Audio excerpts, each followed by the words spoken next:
एक ऐसी pharmaceutical company जो छोटे बायोटेक फर्म से लेकर के दुनिया के सबसे बड़े फार्मा प्लेयर्स के लिए दवाइयां बनाती है, जिसके पास 196 से ज्यादा रिसर्च प्रोजेक्ट्स, 44 कंट्रीज में क्लाइंट्स, और इस कंपनी का नाम है इंडिया के सबसे फास्टेस्ट ग्रोइंग CRDMO के अंदर। और ये कंपनी इस वक्त अपना IPO लेकर आ रही है। इस कंपनी का नाम है एंथम बायोसाइंसेज लिमिटेड। क्या इस कंपनी में पैसा बनाने का सचमुच मौका है या फिर जस्ट ये एक हाइप है? इस वीडियो में हम करने वाले हैं इस IPO का फुल रिव्यू, सो इस वीडियो को पूरे एंड तक देखें। अब सबसे पहले जानते हैं इस कंपनी के बारे में। एंथम बायोसाइंसेज लिमिटेड एक बेंगलुरु बेस्ड फार्मास्यूटिकल कंपनी है जो एक CRDMO यानी contract research development manufacturing organisation के रूप में काम करती है। कंपनी ड्रग डिस्कवरी से लेकर के मैन्युफैक्चरिंग तक फुल सॉल्यूशन दे। कहने का ये मतलब है ये कंपनी दवाई बना। इस कंपनी की जो स्पेशलिटी है वो है स्मॉल मॉलिक्यूल्स के अंदर। साथ ही में ये कंपनी फर्मेंटेशन बेस्ड APIs भी बनाती है, जैसे प्रोबायोटिक्स, एंजाइम और साथ ही में विटामिन एनालॉग्स। इस कंपनी के पास अभी भी 196 रिसर्च एंड डेवलपमेंट के प्रोजेक्ट्स हैं और इस कंपनी के 44 प्लस कंट्रीज में क्लाइंट्स भी। और साथ ही में इस कंपनी के पास 600 प्लस प्रोफेशनल्स की टीम्स है। इस कंपनी के पास इस कंपनी के 24 global patents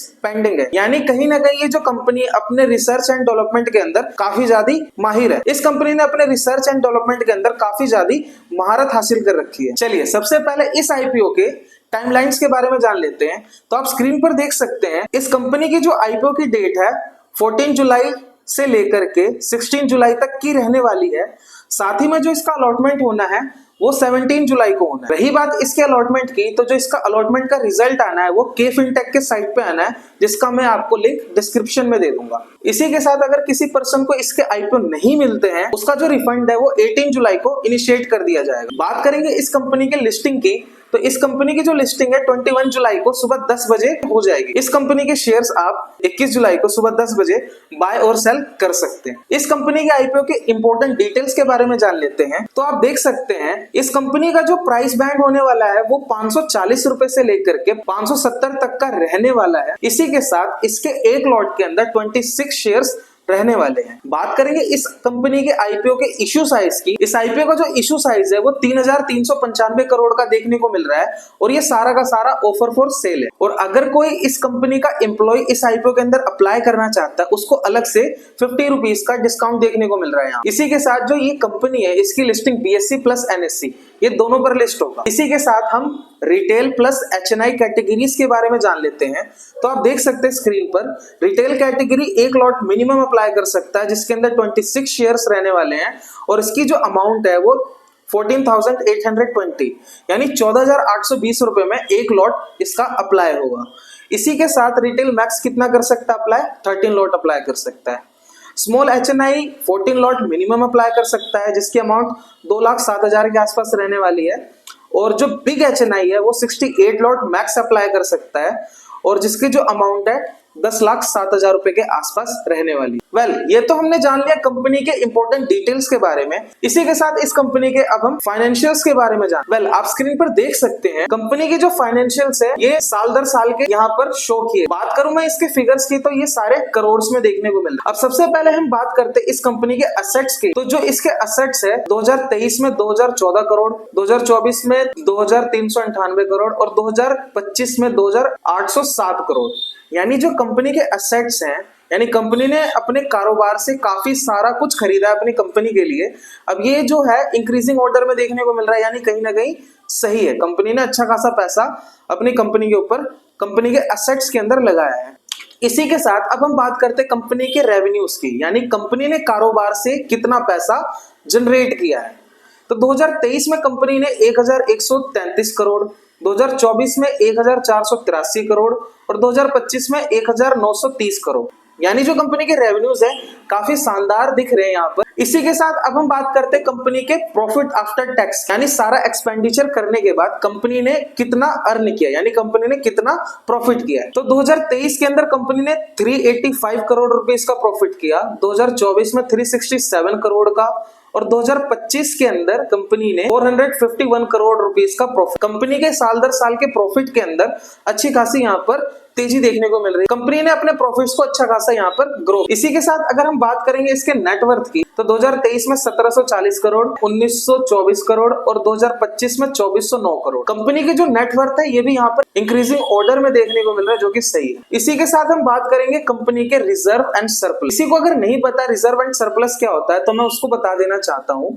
reserve and surplus का मतलब होता है कंपनी के पास एडिशनली कितना पैसा बचा हुआ है अपनी ग्रोथ और एक्सपेंशन के। तो यहाँ पर देखने को मिल रहा है कंपनी ने 2023 से ही अपने रिजर्व एंड सरप्लस को अच्छे से मेंटेन करते हुए 2023 में 1628 करोड़, 2024 में 1815 करोड़ और 2025 में 2298 करोड़, यानी कंपनी के पास अच्छे खासे रिजर्व्स पड़े हुए हैं। इसी के साथ अगर हम बात करेंगे इसकी बोरोइंग्स की, बोरोइंग्स यानी कि कंपनी ने कितना लोन दिया हुआ है, तो यहाँ पर देखने को मिल रहा है 2023 में 125 करोड़ का, 2024 में थोड़ा सा इंक्रीज देखने को मिल रहा है 232 करोड़ का, 2025 के अंदर 108 करोड़ रुपए का लोन देखने को मिल रहा है। कंपनी ने लोन लिया है, लेकिन जो इसके रिजर्व एंड सरप्लस है इसके सामने जो ये कंपनी के लोन्स है वो कुछ भी नहीं है, यानी कि ये जब मर्जी अपने लोन्स को ये रीपे कर सकती है। कंपनी के पास इतना पैसा एडवांस में ही पड़ा हुआ है। इस कंपनी का जो रिटर्न ऑन इक्विटी है वो 20.82% का देखने को मिल रहा है। इसी के साथ जो कंपनी का डेट टू इक्विटी रेशियो है वो 0.05% का देखने को मिल रहा है, यानी इस कंपनी के ऊपर ना के बराबर लोन है। इस कंपनी का जो ईपीएस है वो 8.07% का देखने को यहाँ पर मिल रहा है। बात करेंगे एक और इम्पोर्टेंट फैक्टर की, कंपनी का जो पीई रेशियो है यहाँ पर 70.62 यानी 70.62 का देखने को मिल रहा है। इस कंपनी का अगर हम इंडस्ट्री पी देखे तो वो यहाँ पर देखने को मिल रहा है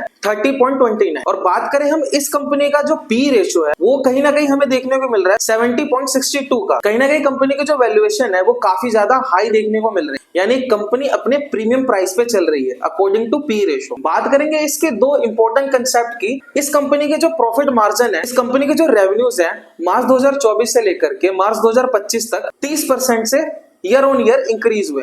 इसी के साथ अगर मैं बात करूं इसके प्रॉफिट्स की तो यहाँ पर आपको देखने को मिल रहा है इसके जो प्रॉफिट्स हैं सेम 2024 से लेकर 2025 यानी एक साल के अंदर ये कंपनी 23.88% से ग्रो की है, यानी जो कंपनी के प्रॉफिट्स है वो भी अच्छा खासा ग्रो किए हैं। अगर आपको बैलेंस शीट को रीड करना और किसी भी स्टॉक को फंडामेंटली एनालाइज करना सीखना है तो जाकर आप हमारी प्लेलिस्ट चेक कर सकते हैं। वहां पर हमने अच्छे से एक्सप्लेन किया है किसी भी स्टॉक को बाय करते हुए हमें क्या क्या चीजें देखनी चाहिए, उसके बाद हमें डिसीजन लेना चाहिए कि उस स्टॉक को बाय करना है या फिर उसको अवॉइड। इसी के साथ मैं आपसे एक छोटी सी रिक्वेस्ट करना चाहूंगा, इस वीडियो को लाइक करें और इस चैनल को सब्सक्राइब करें। आपका एक लाइक और सब्सक्राइब हमारे लिए एक मोटिवेशन का काम करता है। आखिर ये सारी मेहनत हम आपके लिए कर रहे हैं ताकि आप तक एक अच्छा क्वालिटी कंटेंट पहुंच सके। बाकी इस चैनल को जरूर सब्सक्राइब करें। चलिए अब हम इसके जीएमपी की बात करते हैं।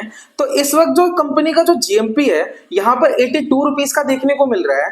अगेन मैं आपसे ये कहना चाहूंगा कि जीएमपी के ऊपर हमें रिलायबल नहीं रहना है, ये टाइम टू टाइम चेंज होता रहता है। बात करेंगे इस कंपनी के कंक्लूजन की, हमें इस एनालिसिस से ये पता लगता है कंपनी का बिजनेस मॉडल और कंपनी के फाइनेंशियल्स काफी शानदार देखने को यहाँ पर मिल रहे हैं। कंपनी का रेवेन्यू 30% से और इसका जो प्रॉफिट है 23.88% से ग्रो किया है, जो एक स्ट्रॉन्ग नंबर देखने को मिल रहे हैं। इसी के साथ कंपनी के जो रिजर्व एंड सरप्लस है वो अच्छे यहाँ पर देखने को मिल रहे हैं। कंपनी के ऊपर ना के बराबर लोन देखने को मिल रहा है जो ये कभी भी रीपे कर सकते हैं। बाकी इस कंपनी के अंदर अकॉर्डिंग टू पी रेशियो और इंडस्ट्री पी इसकी जो वैल्यूएशन है वो थोड़ी हाई देखने को मिल रही है, जो कि कहीं ना कहीं सोचने वाली बात है। इसके अलावा ये कंपनी हर पैरामीटर से अच्छी साबित होती है। अगर आपको इस कंपनी के अंदर अप्लाई करना है तो आप इस कंपनी के अंदर इसके तीसरे दिन यानी 16 जुलाई को आप इसके अंदर अप्लाई करने का सोच सकते हैं। अप्लाई करने से पहले आप एक बार इसके जीएमपी और एंकर लिस्ट को जरूर चेक कर लें। अगर इसकी जीएमपी अच्छी चल रही होगी और साथ ही में इसके एंकर लिस्ट अच्छे होंगे तो आप अप्लाई करने का सोच सकते हैं। अगर आपको आईपीओ की जीएमपीज और स्टॉक मार्केट के न्यूज़ को ट्रैक करना है तो टेलीग्राम ग्रुप के साथ जरूर जुड़ सकते हैं। वहां पर हम हर दिन स्टॉक मार्केट के न्यूज़ प्लस आईपीओ के अपडेटेड जीएमपीज वहां पर हम देते हैं, तो आप हमारे टेलीग्राम ग्रुप के साथ जरूर जुड़ सकते हैं।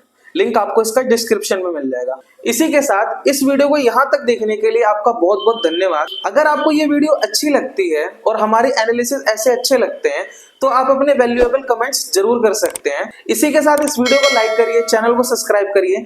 मिलते हैं हम ऐसे ही अगले आईपीओ के एनालिसिस के अंदर। तब तक के लिए आप अपना ख्याल रखिए। गुड बाय, जय हिंद।